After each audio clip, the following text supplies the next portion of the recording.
یەکێتی هەوڵەکانی سەر دەکاتەوە بۆ ئاسایکردنەوەی دۆخی ناوچە جێناکۆکان و سارەسەکردنی کێشەکانی مڵکدارەتی زەوزار لە کەرکووک بە ڕێچکە یاسایی و دەستوریەکەی خۆی.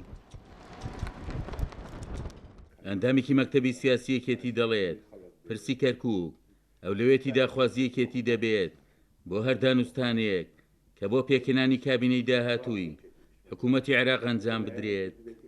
بەداخەوە حکوومەتی عێراقیش چەندین جار هەوڵماندا کەم تەرخەم بۆ لەوەی کە پەیوەندی بە کێشەی زەوی زارۆیە، چکە هەموو بەڵگەکانیش مان لەبەردەستە کە خاوەنی ئەسڵی ئەو دووتیارە کوردانەیە، بەڵام ئێمە بەش بە حاڵی خۆمان وەکو یەکێتی نیشتیمانی کوردستان ڕوبەڕووی هەموو ئەو پیلانانە دەبینەوە. بەرنامەیەکی تازەشمانەیە، ئێمە چاوەڕێین لەم حکوومەتی تشکیلکردنی حکوومەتی تازە. یەکێک لە مەردەکانمان کێشەی کەرکووک و ناوچە جێناکۆکانە، بەشداریکردمان لە حکوومەتە یەکێک لە مەردەکانمانە. بەڵام بەڕاستی ئێمە زۆر جار هەوڵ پێمان خۆشە تەبایی و برایەتی و پێکۆژیان هەبێت، بەڵام هەموو شتێک سنووری خۆی هەیە. بۆ ساڵی داهاتوش بەرنمەیەکمان هەیە وەکو یەکێتی نیشتیمانی کوردستان لە هەموو مەجالەکان ئەوەی پەیوەندی بە کەرکووک و یان ئەم ناوچانەوە هەبێت، و ئێمە پێمان خۆشە شتەکان یان ئەو کێشانەی کە هەیە لە چوارچێوەی یاسا و دەستور، چکە ئەمەی کە دەکرێت هەمووی پێچەوانەی یاسا و دەستورە.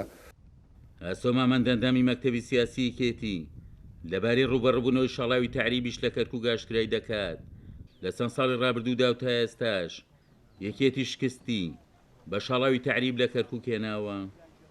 نەحەقیە دەرەق بەو دووتیارانە دەکرێت، بەڵام دانمان بە خۆمان داگرتووە، بەڵام لەگەر دان بە خۆداگرتنەکەش ڕێگریمان کردووە کە نەمان هێشتووە یەک بەستێ ئەرز ئەوانەی کە بە و پیلانە دەیانێت ئەو زەویانە بە خۆیان داگیرکەنەوە و بە عەقڵێتی شۆفێنی.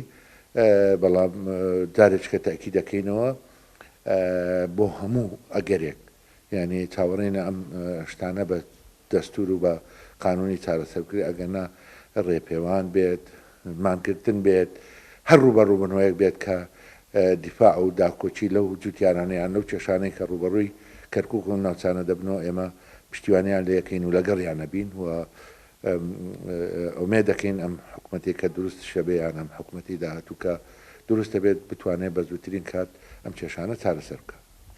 گرنگی پێدانی کێتی بە پرسی کەرکووک لە چوارچێوەی دانوستانەکانی کورد لەگەڵ لایەنە عێراقیەکان بۆ پێکێنانی کابینەی نوێی حکوومەتی عێراق دەبێتە فاکتەرێک بۆ ئاسایکردنەوە ڕەوشی کەرکووک و یەکلایکردنەوەی کێشەکانی مڵکدارەتی لە کەرکووک بە پێی مادەی 140 دەستور. عومەر غەریب، کورسات نیوز، کەرکووک.